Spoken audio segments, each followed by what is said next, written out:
I was there. I don't have to listen to it. When you live in a beach resort, it's easy to forget whether you are playing or working. On each week's show, we settle in with a cocktail and try to figure out if there is a difference. This is Day Drinking on Delmarva. I am Todd from GoodCleanFunLife.com. And I am Tony Russo, no relation, and we're here at the Barrel Room in Bethany Blues in Bethany Beach, Delaware. BBB. As we always are. Cool thing about coming here to Bethany Blues is that the crappy thing about coming if you come to the Delaware beaches, this is not a shock to you. Right. It's a one-lane highway. It's a two-lane, but one lane goes in the opposite directions.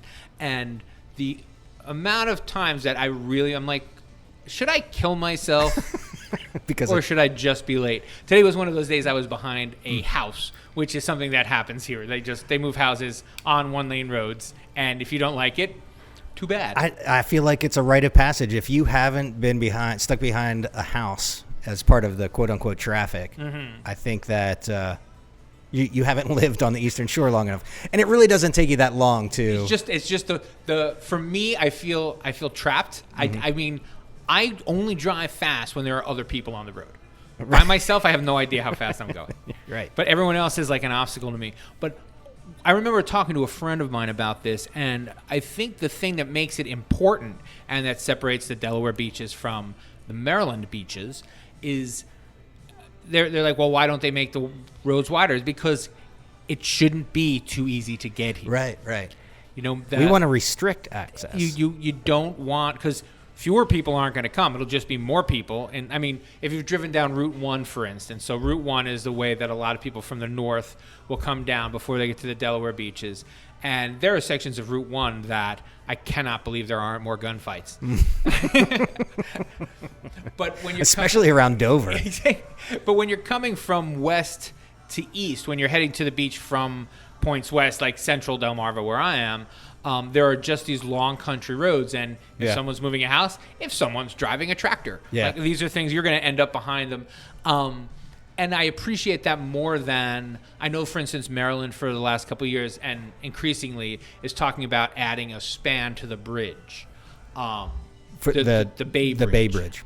And I think that that's an awful idea. Right. Everybody's like, what they're not thinking about, of course, is that unless they're going to widen the roads on the other side of the bridge, you're just moving the traffic jam from Annapolis to Easton. To Ken Island, And I think they know that. Right. I think they don't care because they live in Annapolis. They just want to get them out of it. Everyone lives Annapolis or west, and they don't care if Easton gets screwed. Right. They just don't want the traffic. Like, they want to be able to pop over to Ken Island and back without any issue. And if you widen everything from Annapolis past Ken Island and then dump everything in Easton's lap, or there's other towns, I don't know them, like Queen Anne County or Queen something. Anne, that's where the what are they called? The shopping centers are. Yes, the outlets. The outlets. Yes. Well, I think that the Eastern Shore traffic gods were on my side because I came to an intersection and had the right of way to go ahead of a tractor that was pulling a combine or something like that. Fantastic. So it's funny that, you experienced the similar. My house story is I went around the block and I would have beat him, but then someone pulled out of their driveway. And I think the worst thing in the world, the worst people in the world are people who rush to get in front of you, but then don't continue rushing. Right. I get it. You got places to go and you want to cut me off. Right. God bless you, go, because I do the same thing to you. But don't go 75 miles an hour to get in front of me and then 20 once you've accomplished that, because then it makes me want bad things to happen to you. So lots of stuff we're going to talk about today. This is not a traffic show. It's just the idea of the exclusivity. Like, that's a way to keep things exclusive. Just make it, harder to get here, and fewer people, will come. That makes it better drinking on Delmarva. Absolutely. And speaking of better drinking on Delmarva, with Todd throwing me the softball, so today's day drinking is a little experiment that's tied to the conversation we're going to be having later. You could talk about this because there's no laws when you're drinking White Claws. Is that really? Did you make that up? No, there's a. We're going to be trying White Claw hard seltzers today. And then complaining about them for the rest of the show. And I've tried them, and I think Tony definitely needs something after being stuck behind the house. But they've taken the world by storm. Yes. And they're 5% alcohol. They're 100 calories, and they taste like. Well, we're gonna find out. Yeah. I guess. I have 3 guesses. We're gonna open it and right in the mic. Go ahead, open it in the mic. Ooh. Yeah. It's like cough medicine, but not as tasty. And not as like helpful. Watered down cough medicine. Wow. I'm drinking the natural lime. I'm drinking the black cherry, and yeah, there's nothing redeeming about this at all. But I didn't think there would be. I think it's funny that we. I mean, because we're not snobs about what we drink, but we always say if you're going to drink alcohol, it should taste like alcohol. Yeah, I also say drink what you like and be happy. And so I don't care if anyone drinks this. I don't want to. I mean, I'm going to drink this. It's open, and I already tasted it, and I'm thirsty, and why not? You can see where it might be refreshing. No, I can't, even a little bit. If you're sitting by the pool and you're on a unicorn floaty. I don't know if you were stalking my Facebook page or if you're saying that on purpose. So a couple weeks ago, we were in. Wow, this is awful. This is spectacularly bad. I can't even concentrate. A couple of weeks ago, we were in North Carolina, right? During the summer vacation, and my brother got all these unicorn floaties to put cans in. Oh, right. And my gay brother and his gay boyfriend, not that has anything to do with it, bought 4 cases of this abomination. My wife drank. Everyone drank them. I have to be clear. Everyone. I might be one of. I'm in the 1% of. No, this is literally the first one I've had. Oh, funny. And that's the thing. I wasn't even prepared to pretend it was better than it was. I was prepared to pretend it was better than it was. Right. I wasn't prepared for how bad it was going to be. Well, day drinking on Delmarva. Yeah. Just think, Tony. It's only 100 calories. It doesn't like it's. I'm not. Do I look like if I'm counting calories? I just don't drink, right? So one of the things that we wanted to talk about this week, and I guess we'll get to this before we get to our one cool thing because we already started, and now I'm all wound up about it. Right. I understand that this is something beyond a fad. It's going to be a little bit more than a fad, and I happen to be a beer writer, so I know. Oh, yes. I also made a beer video that Todd was talking about on the internet earlier. I also happen to be a beer writer, so I know lots about this. Mm-hmm. And my story starts with something that's popular here that I also don't like, and that is hoop tea. Okay, so hoop tea was one of the first ones of these that craft beer places started making. Mm-hmm. And hoop tea is like Mike's Hard Lemonade. I've been given to understand. I think it's like a tea, so it's not fizzy. It's not fizzy. Although they have a fizzy version that has now come out after I can't imagine like 5 years. Yeah. But yeah, it's a tea. And I knew the guy who was brewing it, mm-hmm. and he said there was nothing worse than brewing this because it takes no skill, right. It takes no effort, and you're not making it for people who care. And that is an important distinction. It's a commodity. Is that the right word? Yes. All seltzer is seltzer. Yeah. All tea is tea. Right. You can't distinguish yourself. So my original thought about this was that people aren't going to breweries aren't making it for anybody, and it bothered me. It just felt like a piling on thing. But the more I thought about it, one of the things that we write about a lot, well, one of the things that I write about a lot is trying to find a way to get people who don't like craft beer to still go to breweries. Right, try it. This is a way. Yeah. So they don't have to drink the root, because all the breweries have root beer. Some have sarsaparilla. Right. Some have water. But, as far as non-alcoholic beverages, as far as non-beer beverages, there is pretty much just non-alcoholic. Yeah. Beers, non-alcoholic drinks when you go to a brewery. However, if a brewery makes this, then there's a non-alcoholic option. It's still awful.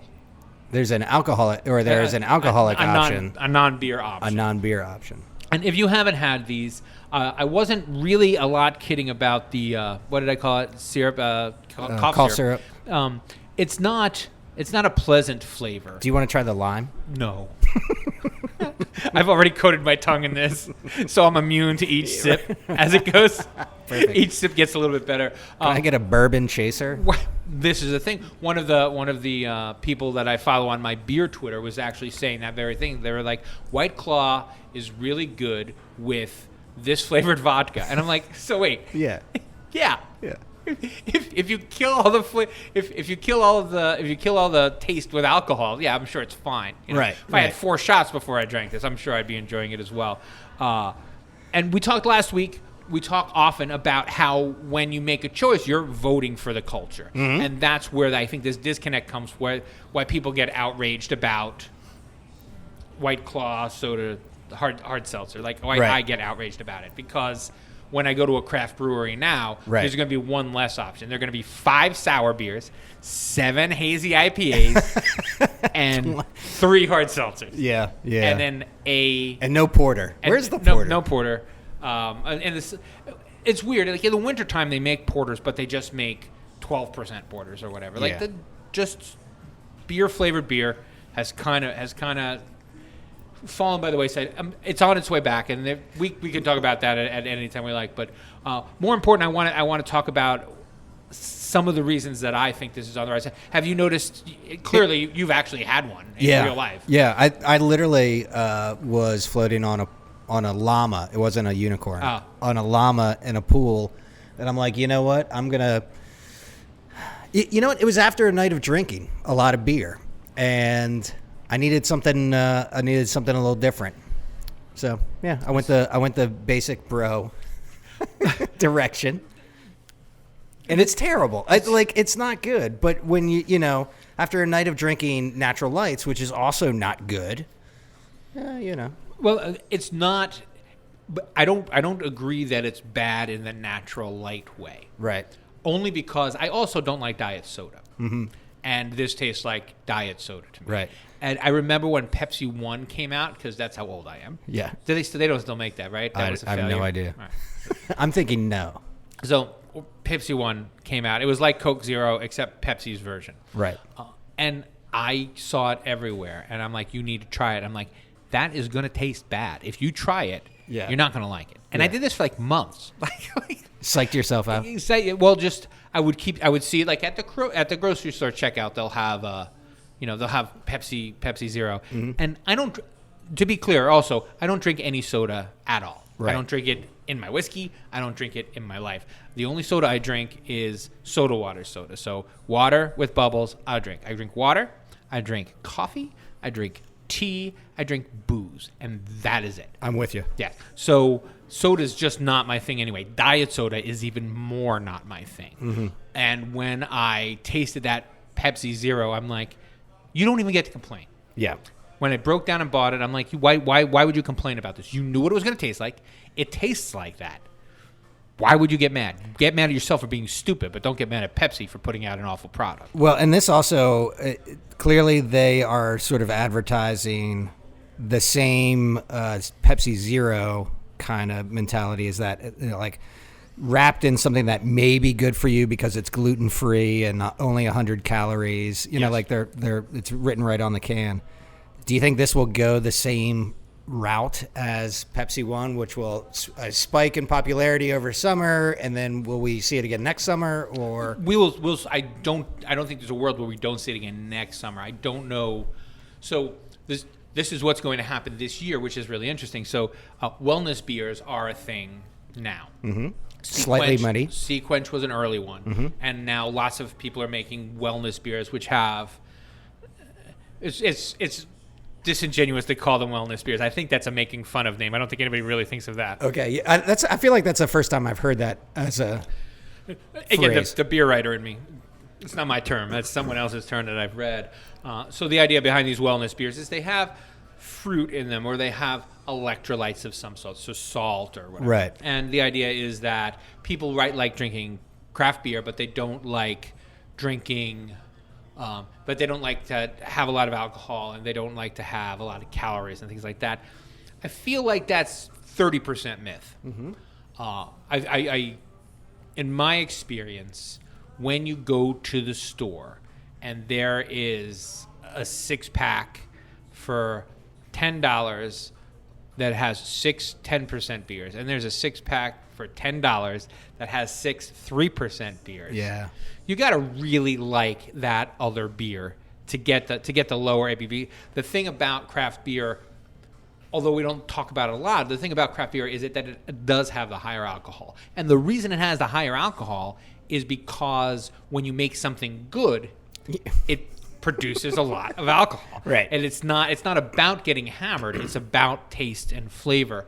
And even Sequench is not superior to any other beer that I've had. It's not superior in terms enough. of wellness. In terms of taste. Like, Yeah. it's a good beer. I will have one. If I buy a 6-pack of Sequench, that's going to be in my house for 3 weeks. Until I come over. Yeah, until you come over. But if I buy a 60-minute IPA, that's going to be in my house until dinner. Yeah, You know? right. Just because it tastes better. It appeals to me more. I don't buy them. I don't have to. I don't want to prevent you from buying them. Right. So I think that we're going to see these in the increasingly we're going to see these in the in breweries on tap. Right. As far as the 4%, How do you make it? How do you make it in a brewery? I mean, it's this is so everything that's alcoholic is beer. right. So when you make gin, what you do is you brew beer and you boil all the water off. Right. And so this is beer without flavor. This is literally flavorless beer that they put syrup in, Right. to make it less flavorless. So yes, so it's like the hoop tea, and that's what Adam, who was the brewer at the time, and Right. I guess I can say it now because he doesn't work there anymore. Adam's like, it's just the most boring thing you'll ever do in your life. Right. You're boiling to get the sugar. You take the sugar, you put the yeast in it, you take the flavor out of it, and you just boil it till the flavor's gone, and it's just.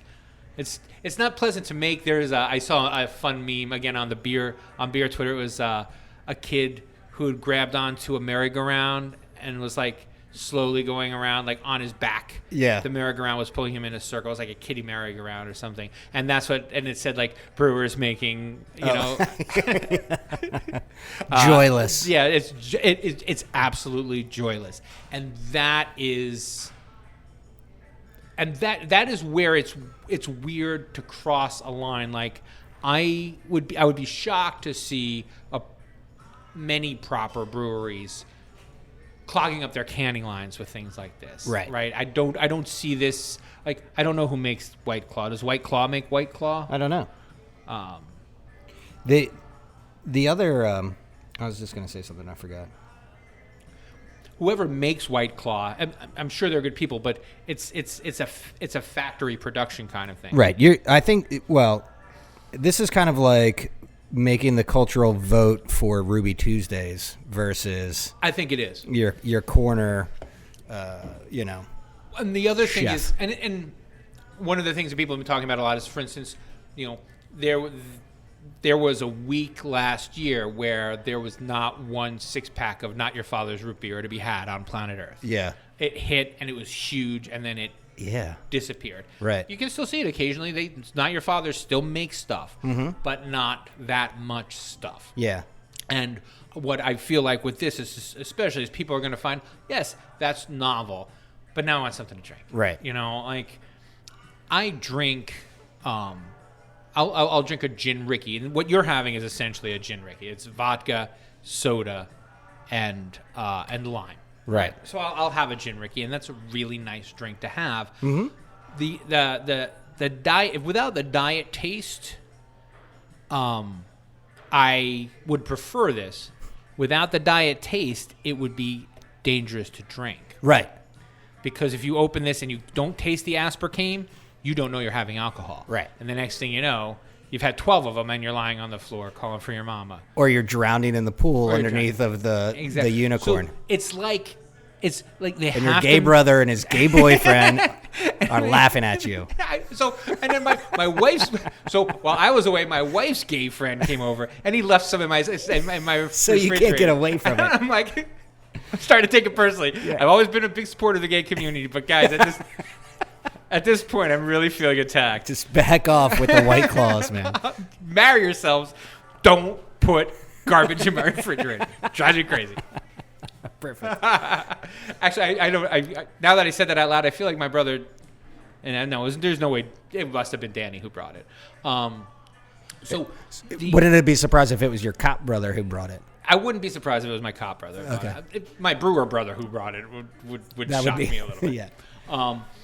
The other thing about having to make it taste a way and then choosing to make that way taste a little bit bad just so there's no sugar in it. Right. Well, just so there's less sugar in it. I mean, you can't make beer is sugar. Beer is yeast poop, right? So they eat the sugar, they poop the yeast. I mean, they poop the alcohol, and there's no carb. I mean, carbohydrates have to be in the process unless you're distilling it. Right. And if you're going to, vodka, I think, has no carbohydrates. I don't know. Again, I'm not a guy who checks this kind of thing. You just envoy a gin Ricky. Car talk for booze, for ignorant. Car talk for ignorant booze hounds. The other thing that was hot for a second, but I haven't seen it, and it kind of went away, was the PBR did a coffee, a liquor-infused PBR did that? coffee thing.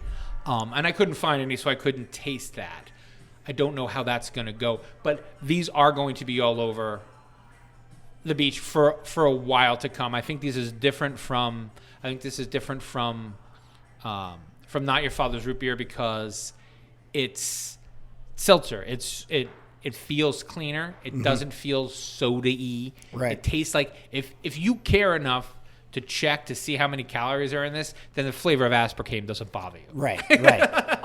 I'm just not their target demographic. Yeah. You're hanging your hat on a different demo. Right. But the other thing that we're going to see, and if not next year, the year after, is we're going to start also having the Cannabis Infused. Right. Which tastes awful. I've not had the Cannabis Infused. Cannabis, weed just tastes bad. You have to get, yes. It's not an acquired taste to me. I was thinking about that recently. But so the one thing that, if I'm looking at a Burley Oak in town, they don't have anything like this. They have root beer, as you mentioned. But Natalie doesn't like to go, which is a shame because they have great bands there. They have, they have a nice outside area. We have plenty of friends that go and work there. Mm-hmm. But there's this whole, it's like, I just, there's not a beer that I want to have. I want to have a glass of wine or a sangria or, it's like even they have the cafe, which has a wine license. Right. And so we go there plenty. But doing something like that or something like this, like White Claw, like a sparkling seltzer would open up another group of people to come to their I had this brewery. Conversation with my brother because I have a working theory about this. Right. Towns with one brewery, no seltzer. Yep. Towns with two breweries. Yeah, no, that makes sense. Seltzer. Simple as that. Right. If you're competing against another brewery in town, right, that's the difference. Because if there are two breweries in Berlin and one has seltzer and one doesn't, where's your wife going to want to go? Yeah, that's right. Because I was going on and on about how much I hated these, and then my brother's like, "We're making one, and here's why." Yeah. And then he told me this whole thing, and I'm like, "It never even occurred to me." Right. Right. When you're fighting for every, because their breweries in Jersey City, their breweries not in Berlin, right? Yeah. And so when you're fighting for every person who walks through the door, and you're trying to get as many, you don't want Natalie right. to say, "Well, I don't want to go to that. I don't want to go to that brewery because I just don't feel like beer tonight." Yeah. Take that away. And you don't have to can it. You don't have to spend a nickel. You don't want to be. No brewer wants to be the best seltzer maker. Right. That's like being the best napper. Right. It's cool to talk about, but you're not doing anything interesting. Well, that's kind of maybe that was the thinking when Danny came up with Hoop Tea and didn't call it Backshore Tea. Right. It was strategically marketed completely different. And people can go to Backshore Brewery and they didn't need a special license for it. I mean, I'm not saying it's not a stroke of genius. I'm just saying right. that it's boring to me. Right. And that's what I was talking to my brother about. And he's like, boring or not, it's if you can keep people coming in. You can make whatever beers you want. Right. But if you have 2 of these on tap, instead of like, yeah, why don't you come out and watch me enjoy great beer and you have a root beer like the little baby that you are, you know? You wuss. And I don't know how much more like craft beer can do to make converts. Like, if sours weren't your gateway drug, right? And that's the last thing. This is the next thing after sours. Yeah. So. But also like he had made the comment about 7 hazy IPAs. I mean, they have that because it's popular, right? And it's fun to make. Yes. You know, I don't know if it's fun to make. I know that it's popular. Right. I don't dislike hazy IPAs. I worry about choice. Right. I like to have. So when I was in North Carolina, did we talk about this already? The brewery that I went to there. I don't know, but do we want to do? Is this a good time for one cool thing, or do we? It is a good time for one cool thing because we can carry on with that. Yes, because we are running up against the clock. I'm glad that you noticed. Yeah. Very good for you. It's because I have headphones on. Just real quick, Weeping Radish on the Outer Banks. Oh yeah. They just have beer flavored beers. They don't have not a hazy IPA. Nothing. They had a Helles. They had like 3 lagers. Right. And an IPA. Are they all like German style, or are they? Yeah. Well, the dude was from Germany. From Germany. Didn't know that you weren't allowed to make beer on your farm. And they're like, what are you doing? And he's like, I'm making beer. This is a farm brewery. And they're like, there's no such thing as a farm brewery in America. And this is in 1985. Huh. And so he got beer in North Carolina. He was the breakout guy in North Carolina. Mm-hmm. Little Brian worked there first. That's how I know about it. Oh, okay. I didn't know that. Yeah. And anyway, they're fine. They're packed. They make what they want to make, and if you don't like it, there are other places you can go. But they're good at what they do, and they like to be good at what they do. So that's my quick speech on that. But now we are going to get to one cool thing. One cool thing, if you're listening for the first time, each week we talk about something cool about living at the beach or about our lives at the beach, depending upon whether we can come up with. Sometimes I come in a mood. Like before, I was just yelling at Todd about the potential of getting a parking ticket. So I wasn't in the mood to talk about parking again this month. So let's just start with you. Okay. One cool thing is actually a callback to the previous show that we were not the previous iteration of our show. Mm-hmm. A little while back, we were talking about running into famous people down here at the beach. Mm-hmm. And one cool thing is a month ago now for the running of the bull in huge event in Dewey Beach at the Starboard. It's just the classic silliness of imitating the bull run in Pamplona with guys in a bull costume. Right. And then they have a bullfight at the end of this, and they always just kind of pick one of the neighborhood drunks to be the matador for the fight, and it's figured out how it's going to go minutes beforehand. Well, this year Ryan Phillippe was in town. I genuinely don't know who you're talking about. You mentioned before the show he's famous, so he gave me the heads up. It's this famous person, Ryan Phillippe. He is a working actor. Mm-hmm. He has he's probably best known now for formerly being married to Reese Witherspoon. Don't know who that is. She was in the Lawyer movie. Yes. She was Batgirl. No, that was Alicia Silverstone. Yeah, she was in the Lawyer movie. All right. I should have quit while I was ahead. Pretty in Pink. It's not the name of the movie. Pink and Legal. Legally Blonde. Legally Blonde. There we go. Yeah, and he was in a movie 10 years ago, Cruel Intentions. It was a great movie. He's been in a couple other things, and most recently he's on a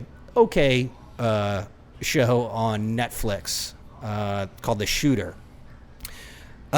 He plays an army vet who's it's part army vet, part fugitive. Anyway, cool. So he's in town, and people are excited about it. We met him. He was the matador. He was a super nice guy.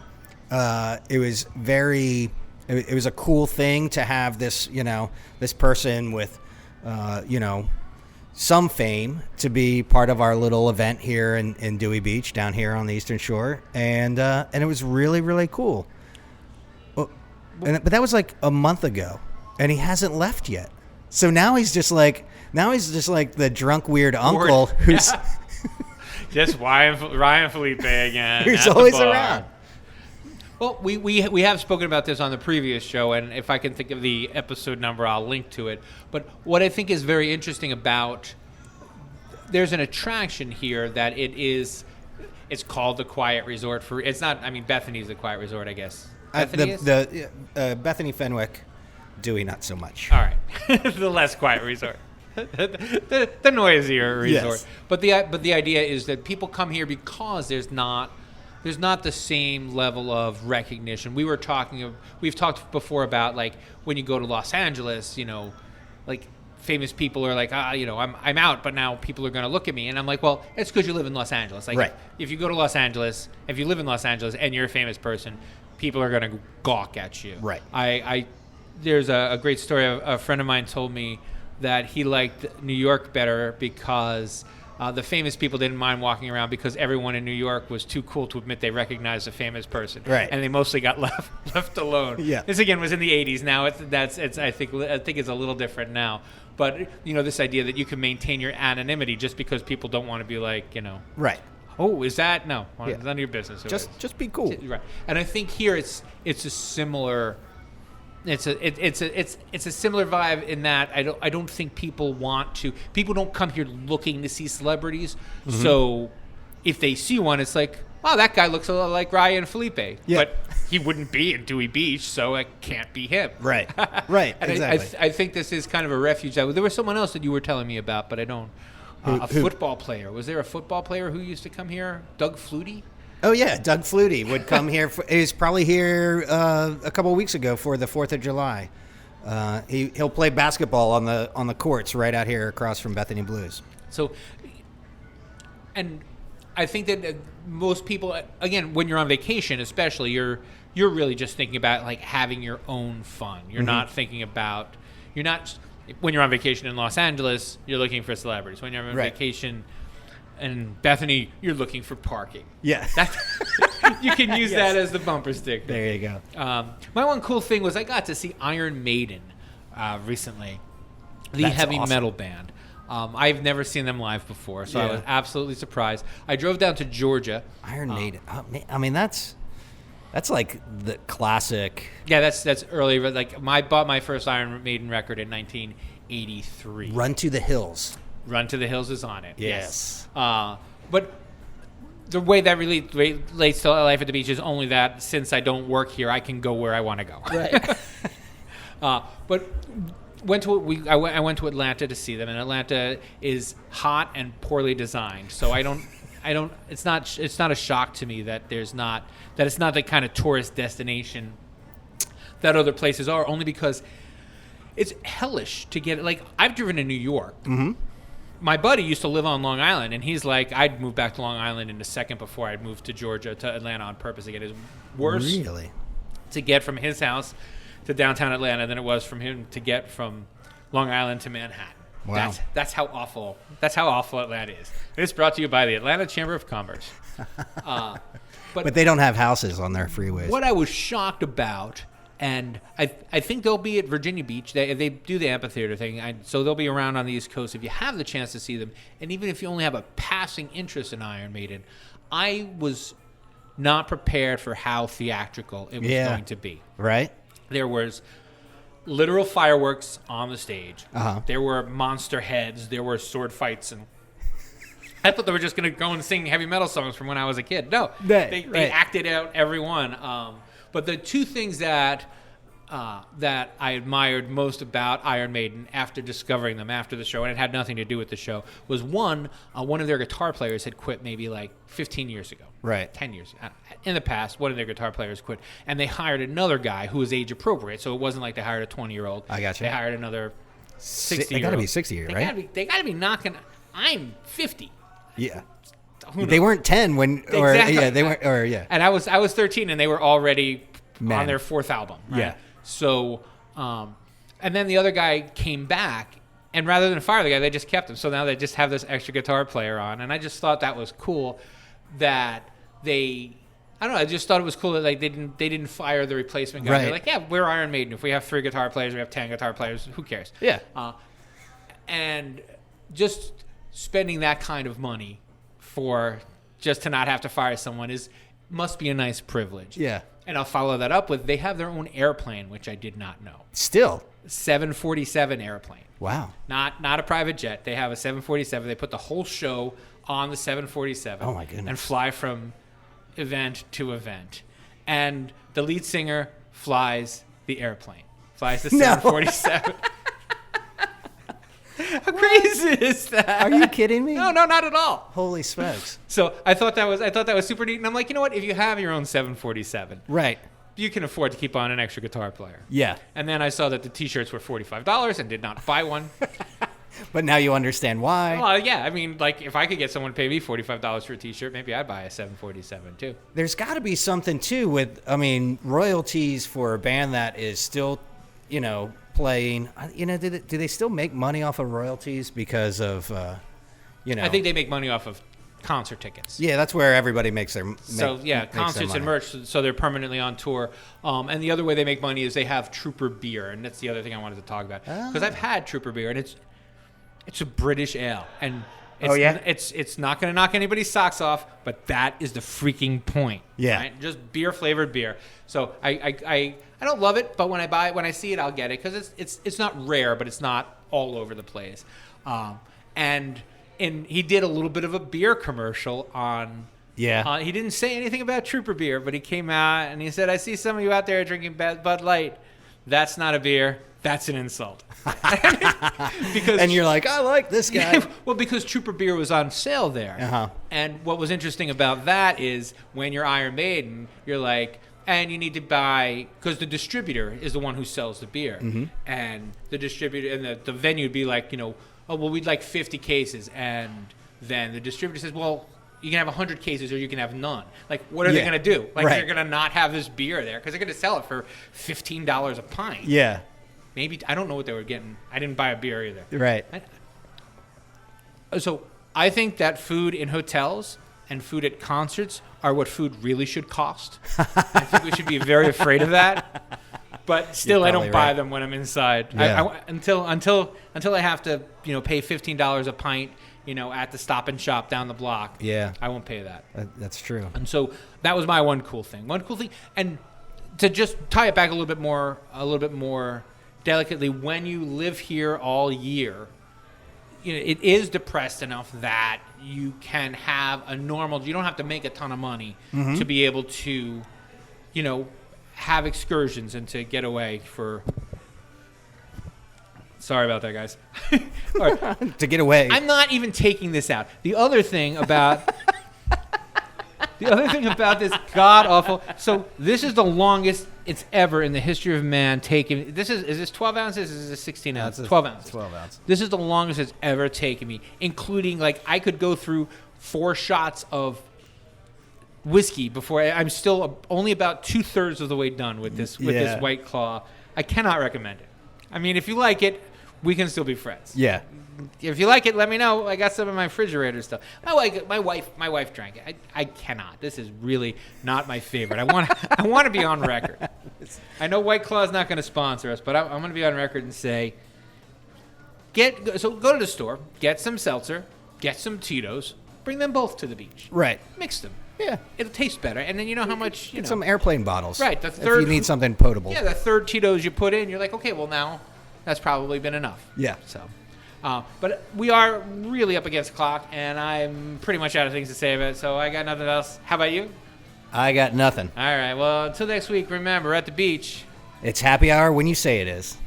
Day Drinking on Delmarva with Todd DeHart and Tony Russo is produced weekly, mostly by dumb luck. You can join them Wednesday afternoons at Bethany Blues in Bethany Beach, Delaware, or find them online at daydrinkingondelmarva.com.